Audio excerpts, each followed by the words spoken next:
not a competition to me. I'm not trying to outscore you. I'm here to win, and that's my philosophy.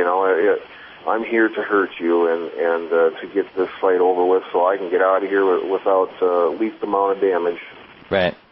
Well, this guy, Carwin, kind of started with you a little bit, said some things about how you acted after the second Frank Mir fight. Here's a quote. He said, "He may be a champion, but he has a long ways to go before he earns the respect of a champion." And then he said, "It doesn't matter if you win or lose. It matters how you win or lose." Do you agree with that? You know what?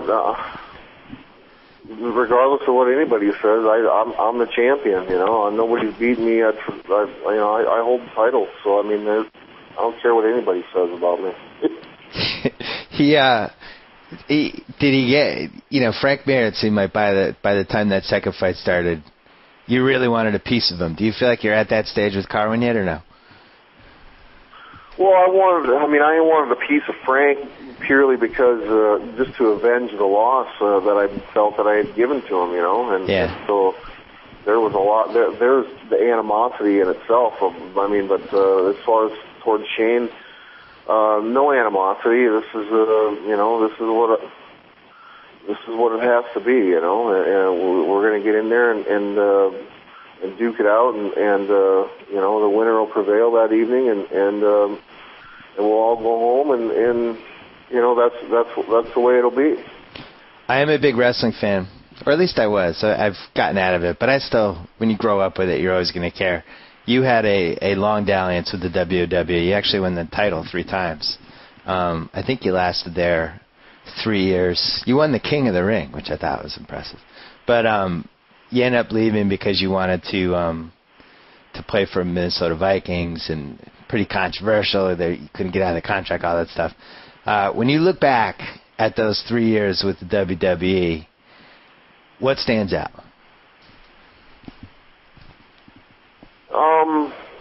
It was first of all, it was a good experience for the time that but it was something that I had no idea what I was getting myself into, really.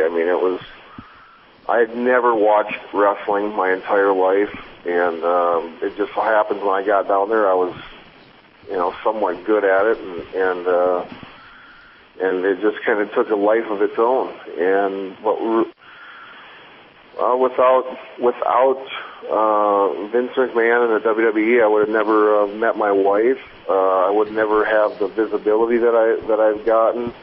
I wouldn't, have the star status that I acquired over the years, and I wouldn't have been able to make some decent money for a few years. So the thing I disliked was, I like my life, and I like to be at home with my family, and I wanted to start a family, and I knew that. I looked around the locker room and decided that if I was going to make a career out of this, this is my life, and I wasn't going to have the one that I really wanted, and so it was time for me to exit the building. Gotcha. The thing about the WWE and professional wrestling, there's no off season. And as you said, it is your life. You're doing it 12 months a year, and you don't get time off. Why do they do it that way? Doesn't it seem like that would be an easy thing to fix? I don't know why Vince does things the way he does. He just, I guess he's got his own business philosophy, and it's worked for him. I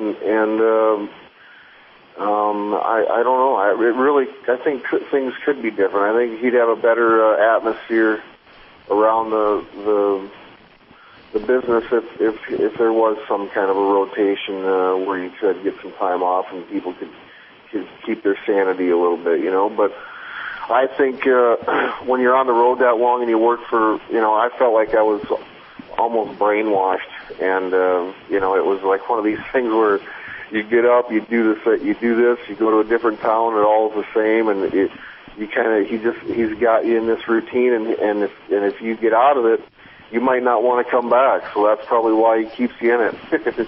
So it's almost like joining a cult. The other thing is, like, you have those big pay-per-views on a Sunday, and then you're coming back 24 hours later. Guys have like cuts in their head and stuff.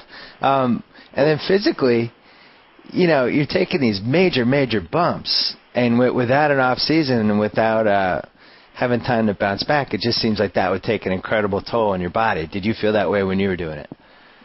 Absolutely. I took more years off of my body working for that company than I have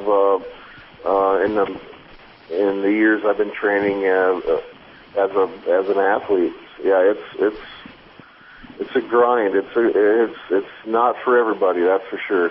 And you also had one really bad bump that you took in WrestleMania against Kurt Angle. You jumped from the top rope, and you did I forget what the move's called, the move where you flip, but you didn't have enough distance on it, and basically your head just went right into the side of his body. And I believe the move was called "You are a dumbass. You weigh 300 pounds. Get off the top rope." You basically knocked yourself out, but kept going. Right? You had a severe concussion. Yep. And somehow ended up finishing the match. When did you regain consciousness? When did you realize what had even happened? Right away. I mean, I wasn't totally out of it. Otherwise, I would have never been able to finish the match. But I suffered a concussion and saw some Tweety birds right when it happened, and finished the job. I was out there to perform, and despite the concussion, I finished the job. I watched a YouTube clip last night. You could tell you were out on your feet but still going somehow. Was that the worst bump that you took during the 3 years? Oh, by far, yeah. But I suffered, broken ribs, lots of. I had more surgeries during my WWE time on my knees and elbows than I think than I've ever had. It's when you're in a car wreck every night, there's good things don't come from that. And it didn't really come totally out, how much abuse that the body's take until the whole Chris Benoit thing happened. And I think that happened after you left. But obviously that was the worst possible story that could ever happen. But it did seem like all the years of physical damage that he took and the concussions and the pain pills, stuff like that, and it just pushed him toward the worst possible place. When you heard the news about that, what was your reaction? I was just sick to my stomach, It was just, I spent a lot of time with Chris on, we worked for the same company, and it just wasn't good. I don't know. That's all I can say about it. You roomed with Shelton Benjamin when you were there? Yeah. And he's still plugging along 8 years later. Do you have any friends from that whole era that you remain close with, or no? I still chat, yeah, absolutely, with Paul Heyman, Bill Goldberg, Steve Austin, Undertaker. We chat a couple times a year, but really that's about it. Undertaker's still chugging along. It's unbelievable. I think he's 20 plus years now. He's a lifer, man. He likes it. How would you compare and contrast Mr. Vince McMahon with Mr. Dana White?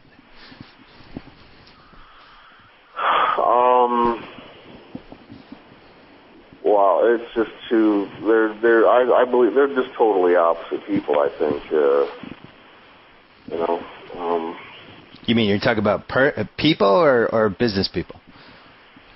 Well, just in general, Vince has done he's plowed his own road for many years, and I think he's done it his way, and Dana's kind of the same way, but Dana's a lot easier to work for. So you'd say you have a better relationship with Dana? Absolutely, yeah. When you go through a relationship with Vince, you learn a lot, and I definitely learned a lot, but yeah, Dana's been very good to me. Both, and Vince was good to me as well. I just, it was time for me to leave. That's all.